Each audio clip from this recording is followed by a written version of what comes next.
Hello everyone, today I'm going to show you how I plan my library trips for my children. And here we have all of the books that we have chosen for the week, and some of them will extend for more than a week.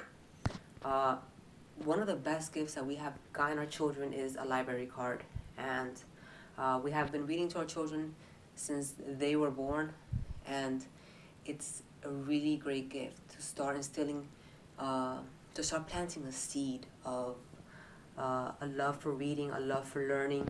When you get books for children, they develop good vocabulary skills.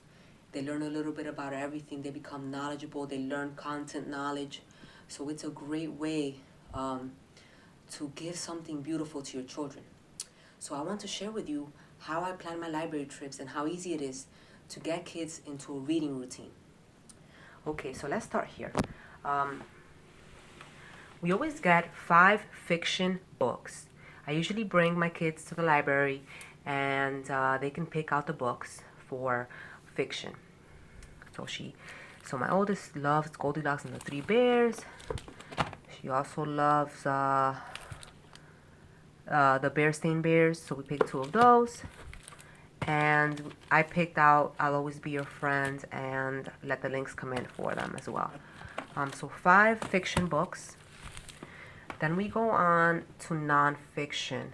For nonfiction, we pick books based on the topic of our nature study for that month.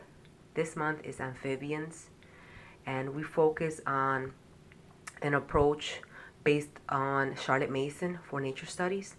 And I will share that with you in another video on how I plan my nature studies.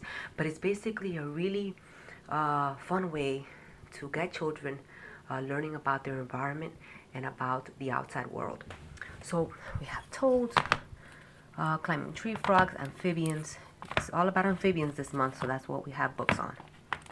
5 books, 5 nonfiction, 5 fiction. I always have some Spanish books, 2 or 3 Spanish books a week, and this week we're focusing on animals for Spanish. So it'll have names of the animals: el conejo, perro, la vaca. I also have 2 storybooks: El gato con botas and Dani, ¿quieres cuidar a tu hermanita? So I am trying to raise my children bilingual, so I try to also incorporate Spanish books into our routine at the library. I always get also a history book, some type of autobiography, some type of, like this past month was Black History Month, and I wanted to get one more, and then we got the Rosa Parks book, and just try to give the child a little overview about history. So we get 1 history book, and we also get 1 craft book. We do craft projects every week.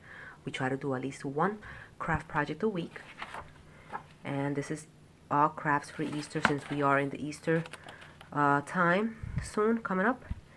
And here you'll see different crafts that you can do with construction paper, and you can make eggs, little bunnies, all types of things. And lastly, we always get a audiobook. The audiobook usually stays with us for about a month, 2 weeks to a month. And this week we got Alice Adventures in Wonderland and Through the Looking Glass. I usually try to stick to the classics. This is by Lewis Carroll, very famous story. It's a classic. And I usually play the audiobooks during quiet time. My kids have quiet time every day, Monday through Friday, for 1 hour and a half a day. They go to their room and I play the audiobook while they do play with blocks, maybe play with their toys.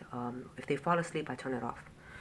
I also found this really cool program at my library. It's called Muzzy, the BBC language program. And it's really awesome. It brings these CDs that have these cartoons in Spanish, and it teaches them vocabulary in Spanish and stories in Spanish. It also brings a little book to go over the vocabulary words introduced in every CD. And I think it was great. You know, there's so many resources in the library, guys. If you are not taking advantage of your library, please do. It is such a beautiful resource. You will find amazing things at your local library. So this is how we plan our library trips. We read to them every day, so we read one fiction book, one nonfiction, and either one Spanish book or one history book. So we read about 3 books a day, and that's so doable. And if you guys cannot do the 3 books a day, you can do more than that. I mean, I'm sorry, less than that. You can do 1 book a day, and keep it simple. So this could probably be a haul for you guys that don't have a lot of time. A haul for 2 or 3 weeks for your children. But this will last us a week, and then we'll go again and get more books at the end of the week. Well, I hope this has been helpful, and I hope that you do take advantage of your libraries and that you start giving your children the gift of learning, the gift of having the love, the hunger for books and for reading. Reading is probably one of the most important things because all of human knowledge is in books. So if your children don't like reading and you don't like reading, then you're in big trouble, right? Another thing is that I get books for myself too. So my children see me reading all the time. And I think that when your children see you reading, that also says a lot. Well, guys, thank you so much for watching. Until the next video. Goodbye.